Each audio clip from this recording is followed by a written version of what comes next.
নমস্কার বন্ধুরা, ঠাকুরের কথা চ্যানেলে আমি সকলকে স্বাগত জানাই। পরম গুরু শ্রী শ্রী রাম ঠাকুরকে প্রণাম জানিয়ে প্রতিদিনের মতো ঠাকুরের কথা নিয়ে আমি অন্তরা আপনাদের কাছে। সকল বড়দেরকে প্রণাম জানাই। সকল বন্ধুরা ভালো থাকবেন, সুস্থ থাকবেন এই কামনা করি।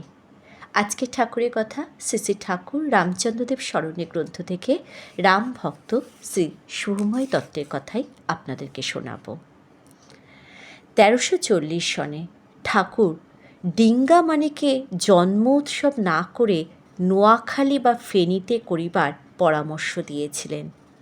আজকের পর্ব সেই নিয়ে, কেন তিনি নিজের জন্মস্থানে ছেড়ে নোয়াখালীতে বা ফেনীতে জন্ম উৎসব করার কথা বলেছিলেন।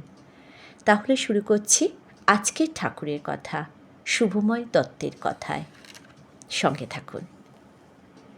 1340 সনের বড়দিনের বন্ধের পূর্বেই আমরা ঠিক করিয়াছিলাম যে সেই বৎসর সমবেতভাবে জন্ম উৎসব ডিঙ্গামানিকে হইবে বলিয়া ময়নামতি সার্ভে স্কুলের তৎকালীন প্রিন্সিপাল শ্রীযুক্ত রাজেন্দ্রলাল বন্দ্যোপাধ্যায় মহাশয়ের নামে পত্র ছাপানো হইয়া যথাসম্ভব সকল স্থানে ভক্তগণের নিকট প্রেরণ করা হইবে।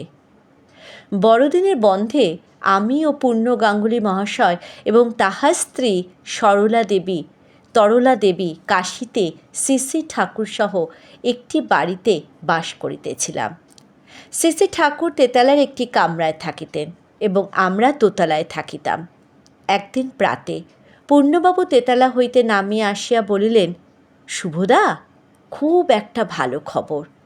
শ্রী শ্রী ঠাকুর এইমাত্র বলিলেন যে এবার ভক্তদের সমবেতভাবে জন্ম উৎসব হয় নোয়াখালী না হয় ফেনীতে হইবে। ডিঙ্গামানিকে এই বৎসর সমবেতভাবে জন্ম উৎসব হইবে না। আমি একটু বিস্মিত হইয়া বলিলাম, এই উৎসব জন্মস্থানে না হইয়া অন্য স্থানে হইবে কেন? বুঝিলাম তো না। তাহাতে তিনি বলিলেন, আপনি এখনই যাইয়া ঠাকুরকে জিজ্ঞাসা করিতে পারেন। তখন তিনি ও আমি একসঙ্গে তেতলায় ঠাকুরের নিকট গেলাম এবং আমি জিজ্ঞাসা করিলাম, এবার নাকি জন্মস্থানে জন্ম উৎসব হইবে না বলিয়াছেন? ঠাকুর তদুত্তরে, হ্যাঁ, এবার এই জন্ম উৎসব হয় নোয়াখালী বলিয়া বোধহয় একটু থামিলেন, অথবা হয় নোয়াখালী বলিতেই পাছে তিনি নয় ফেনীতে বলিয়া ফেলেন, এই আশঙ্কায় আমি তৎক্ষণাৎ বলিয়া উঠিলাম, যদি নোয়াখালীতে হইতে হয় তবে নোয়াখালী হইবে, কিন্তু জন্মস্থানে জন্মোৎসব না হইলে মহেন্দ্র দাদা আদি তো অত্যন্ত দুঃখিত হইবেন। ঠাকুর বলিলেন, তাহারা দুঃখিত হইবে কেন?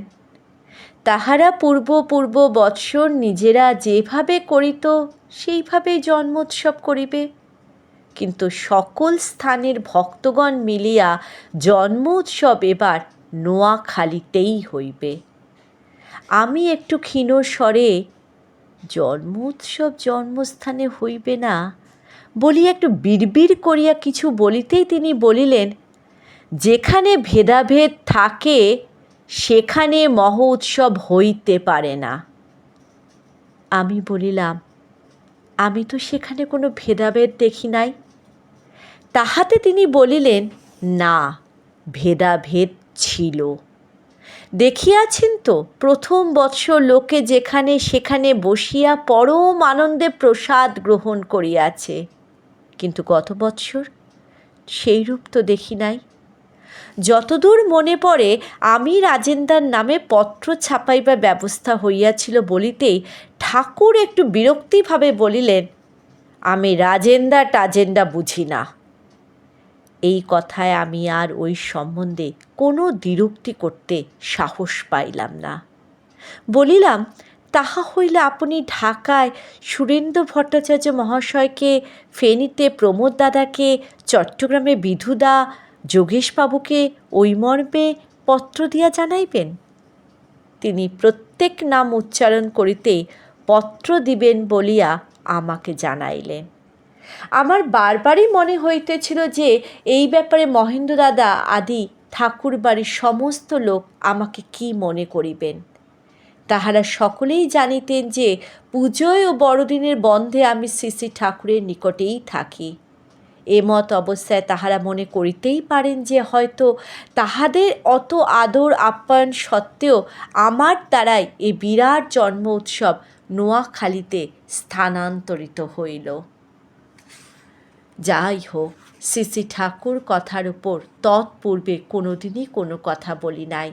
তৎসত্ত্বেও যতটুকু বলিয়াছি তদাধিক বলা সম্ভব নহে বলিয়া মনকে সান্ত্বনা দিয়াছিলাম। তাহার 2-1 দিন পরই শ্রী শ্রী ঠাকুরে শ্রীচরণ স্পর্শ করিয়া আমি বিদায় গ্রহণ করিলাম। এই সময় শ্রী শ্রী ঠাকুরের কল্পনা অতীত সৌজন্যের একটি উদাহরণ উল্লেখ না করিয়া থাকিতে পারিলাম না। যদিও রেল স্টেশন ওই বাড়ি হইতে বহুদূরে অবস্থিত ছিল এবং আমাকে ট্রেনে উঠাইয়া দেওয়ার জন্য স্নেহাস্পদ বন্ধু শ্রী কানাইলাল বন্দ্যোপাধ্যায় আরও 2-1 পূর্বেই প্রস্তুত হইয়াছিলেন, তথাপি আমি ওই বাড়ি হইতে রওনা হইবার সময় ঠাকুর বলিলেন তিনি স্টেশনে যাইয়া আমাকে রেলগাড়িতে উঠাইয়া দিবেন।